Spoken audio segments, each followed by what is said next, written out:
ऐका ना, तुम्ही ऋषीला कुठे पाहिलं का? ऋषीला शी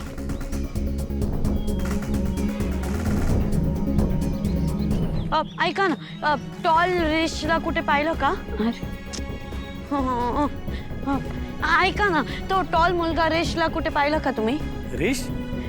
ऋषी हा, तिकडे शेतामध्ये गेला. शेतामध्ये कुठे? इकडे इकडे सर. Okay, thank you.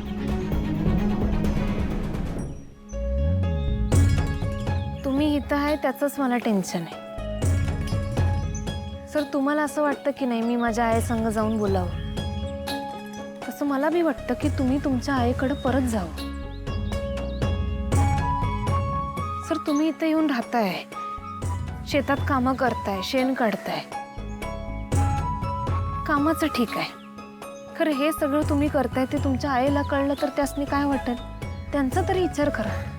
कमळी, आईला फोन केला होता मी. तुमच्या गावात नेटवर्कचा इश्यू आहे, त्याला मी काय करू? तर सांगणार आहे मी तिला घरी गेल्यावर सगळं. आणि मी तिच्या मनाचा विचार करत नाही अशातला काही भाग नाही.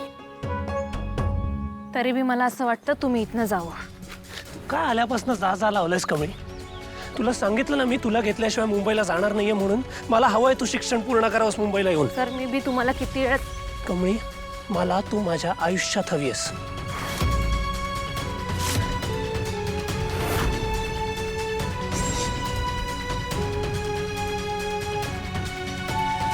हे स्वप्न आता फक्त तुझं आणि आबांचं नाही राहिलं, हे आता माझंही स्वप्न आहे.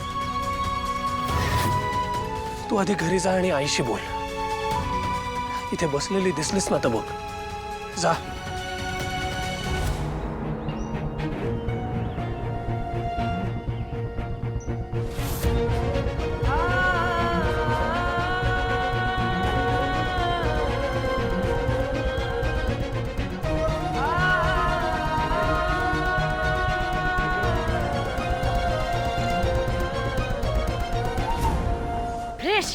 ऋष, माझं ऐकून घे ना. मी काय म्हणते, का थांबलायस तू इथे? मी सांगते तुला, आपण दोघं मुंबईला परत निघून जाऊया. चल ना तू. का नाही ऐकत आहे माझं? ऋष, ऍटलीस्ट रिप्लाय मी. ऋष, ऐक ना, आपण जाऊया ना. तू का थांबला इथे गावछाप कमळीसाठी? कमळी. फाईन, कमळीसाठी. हो, तिच्यासाठीच थांबणार आहे आणि तिला सोबत घेतल्याशिवाय जाणार पण नाही. अरे, गावछाप कमळीसाठी थांबलायस ना? ठीक आहे, थांब. मी पण बघते ना कसा थांबतो ते.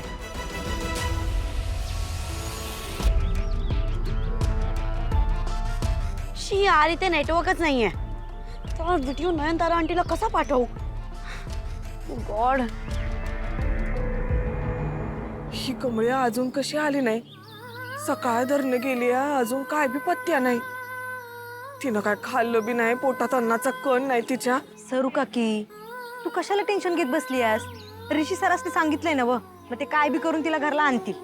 नाही ग, माझंच चुकलं.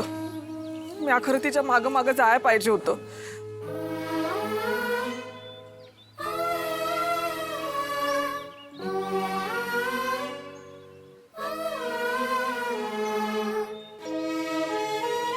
कमळे, आलीस तू? ये बाई ये, हात पाय धुवून घे. तुझ्यासाठी गरम गरम भाकरी केली आहे, ती खाऊन घे. हा,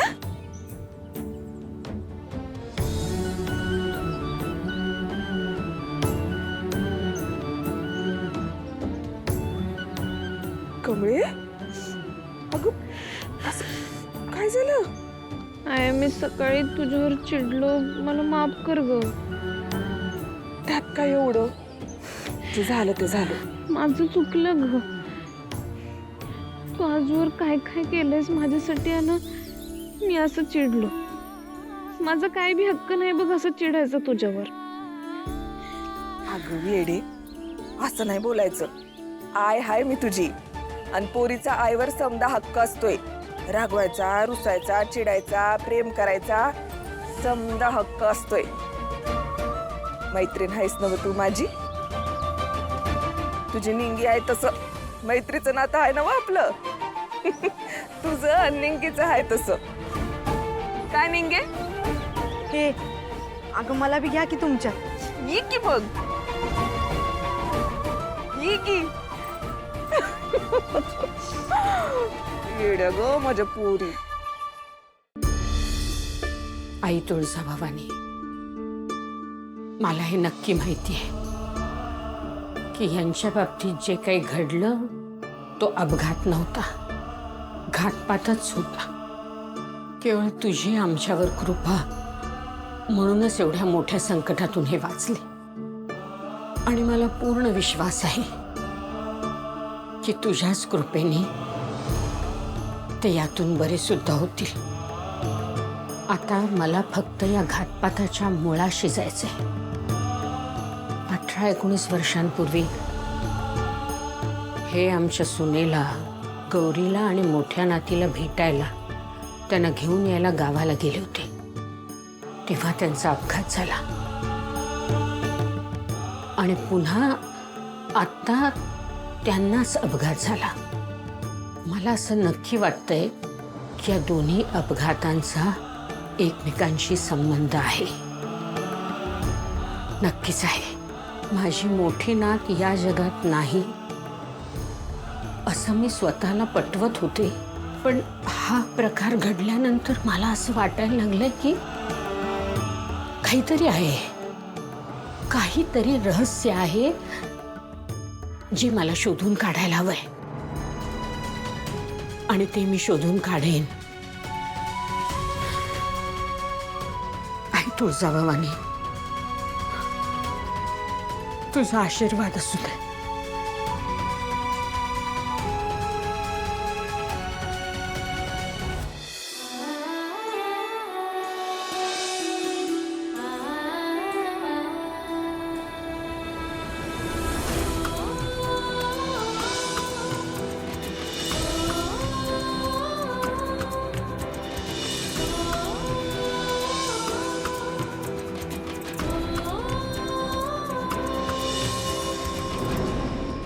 आबा, माझी जी अवस्था झाली आहे त्यावरनं मला चांगलंच कळतंय. तुम्ही गेला तेव्हा आईची अवस्था काय झाली असेल. एकटीच होती.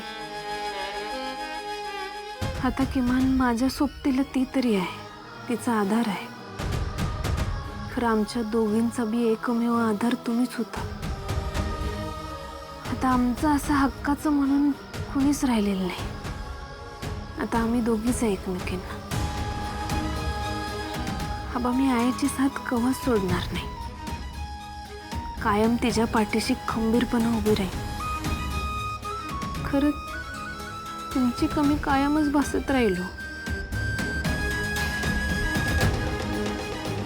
तुमचा आशीर्वाद आमच्या पाठीशी कायम असा असू दे.